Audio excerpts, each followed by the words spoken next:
जावास्क्रिप्टच्या level 1 मध्ये आपला तिसरा टॉपिक आहे स्ट्रिंग्स. तर सगळ्यात आधी स्ट्रिंग्स म्हणजे काय? What are string?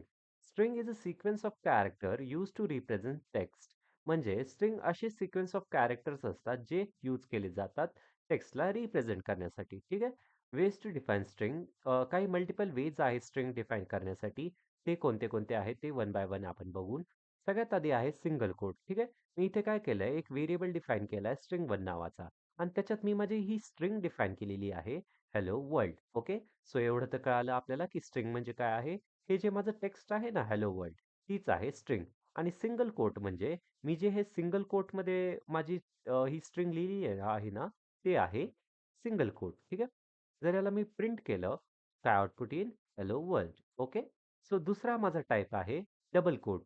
Double coat सेमच आहे, फक्त इथे आपण काय केलंय, लर्निंग जेएस ही जी माझी स्ट्रिंग आहे ना, डबल कोट्समध्ये लिहिलेली आहे. ठीक आहे. हे पण जर आपण प्रिंट केलं, वरचं मी जरा कमेंट करून टाकतो म्हणजे ते प्रिंट नाही होणार सारखं सारखं. ठीक आहे. लर्निंग जेएस आलं. ओके. सो सिंगल कोट असो किंवा डबल कोट असो, आपण कोणत्याही टाइपने स्ट्रिंग डिफाईन करू शकतो, आपली मर्जी. ठीक आहे. त्याच्यानंतर आहे मल्टीलाईन स्ट्रिंग. आता मल्टीलाईन स्ट्रिंग म्हणजे काय? मल्टीलाईन स्ट्रिंग म्हणजे जर आपल्याला एकापेक्षा जास्त लाईन्समध्ये जर स्ट्रिंग लिहायची असेल, तर आपण मल्टीलाईन स्ट्रिंग यूज करतो. याच्यात काय असतं, आपण बॅकटिक्स यूज करतो. हे जे आहेत ना, हे सिंगल कोट नाहीये, हे बॅकटिक्स आहेत. जेणेकरून काय होईल, आपल्याला मल्टीलाईन स्ट्रिंग यूज करता येईल. ओके. सो हे जर मी रन केलं, तर दिस इज अ मल्टीलाईन स्ट्रिंग असं आउटपुट आलं. आणि आउटपुट पण जसंच्या तसं आलंय. म्हणजे इथे मल्टीलाईनमध्ये आणि स्ट्रिंग वर्डमध्ये कशी हे होतं, स्पेस होतं, तर स्पेस पण तशीच्या तसं आलंय.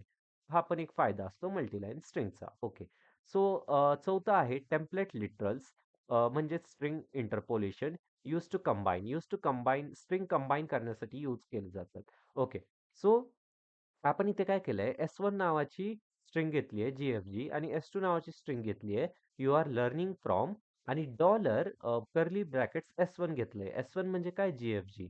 सो माझं आउटपुट काय यायला पाहिजे? You are learning from GFG असं आउटपुट यायला पाहिजे. आता इथं टेम्पलेट लिटरल्स म्हणजे काय? हे जे मी बॅकटिक्स वापरलेत ना, आणि डॉलर साइन, परत कर्ली ब्रॅकेट्समध्ये S1 लिहिलंय, याला बोलतात टेम्पलेट लिटरल्स किंवा स्ट्रिंग इंटरपोलेशन. म्हणजे आपण हे यूज टू कंबाईन करण्यासाठी वापरलेलं आहे. ठीक आहे. जर मी याचं आउटपुट प्रिंट केलं, तर ऑफकोर्स काय आउटपुट आलं पाहिजे? You are learning from GFG. आता याचा फायदा काय आहे माहिती आहे का? समजा ही S1, आता तर माझं इथं फक्त GFG एवढीच छोटी स्ट्रिंग आहे. पण कोणती जर मोठी स्ट्रिंग असती आणि जर मला कंबाईन करायच्या असत्या 2 स्ट्रिंग, तर मला किती मोठं लिहावं लागलं असतं. यू आर लर्निंग फ्रॉम, परत प्लस GFG, परत अजून जे काय मोठं असतं तर ते. पण इथं कसं सोप्पं काम झालंय, स्ट्रिंग इंटरपोलेशन यूज करून. मी फक्त जो व्हेरिएबल आहे ना, GFGचा जो व्हेरिएबल आहे ना S1, तो फक्त इथे टाइप केलाय आणि जावास्क्रिप्ट मला ऑटोमॅटिकली कंबाईन करून देतीये स्ट्रिंग. ठीक आहे. आता इथे आपण असं पण वाटू शकतं आपल्याला, असं पण म्हणू शकतो, की आपण समजा जर असं केलं असतं, जसं जसं इथं केलंय, T1 is equals to hello होतं, T2 is equals to string होतं, आणि T3 मध्ये मी T1, T2 स्टोअर केलं, तरी कॉम्बिनेशन तर होतच आहे ना दोन्ही स्ट्रिंगचं. आउटपुट पण बघू आपण, हेल्लो स्ट्रिंग असं आउटपुट आलं. ओके. सो समजा जर इथे स्पेस नसतं, तर कसं आलं असतं? ओके. नॉर्मली आपण असं करतो ना. सो हेल्लो स्ट्रिंग असं आलं. ओके. पण मग हाच प्रॉब्लेम आहे ना, इथे तर स्पेस नाहीये या हेल्लो स्ट्रिंगमध्ये, 2 वेगवेगळ्या स्ट्रिंग आहे. तर मग आपल्याला परत तसंच इथे स्पेस द्यावी लागली असते. मग इथे आपण आउटपुट आपलं असं स्पेस देऊन आलं असतं. परत इथे मल्टिपल वर्ड्स असते, तर प्रत्येकाला आपण स्पेस देत बसायचं का? परत अ, हा T3 पण नवीन व्हेरिएबल क्रिएट होतोय. ज्याच्यामुळं मेमरी पण जास्त हे होतीये, आपली वाढतीये. हां ना. त्यामुळे हा एक चांगला वे नाहीये. हा आपण कंबाईन करू शकतो दोन्ही स्ट्रिंगला, पण हा चांगला वे नाहीये. म्हणून आपण लिहिलंय नॉट अ गुड वे. आपल्याला जर कॉम्बिनेशन करायचं असेल ना स्ट्रिंगचं, तर नेहमी टेम्पलेट लिटरल्सच वापरायचे, किंवा आपण याला स्ट्रिंग इंटरपोलेशन पण म्हणू शकतो. ठीक आहे. ओके. सो आता आपण बघू फंक्शन्स इन स्ट्रिंग. काही फंक्शन स्ट्रिंगचे. तर सगळ्यात आधी आहे length function, used to find length of a string. Okay. Length function जे आहे ते स्ट्रिंगची लेंथ फाइंड करण्यासाठी यूज केलं जातं. Index start with 0. नेहमी इंडेक्स ही 0 पासून स्टार्ट होते. ओके.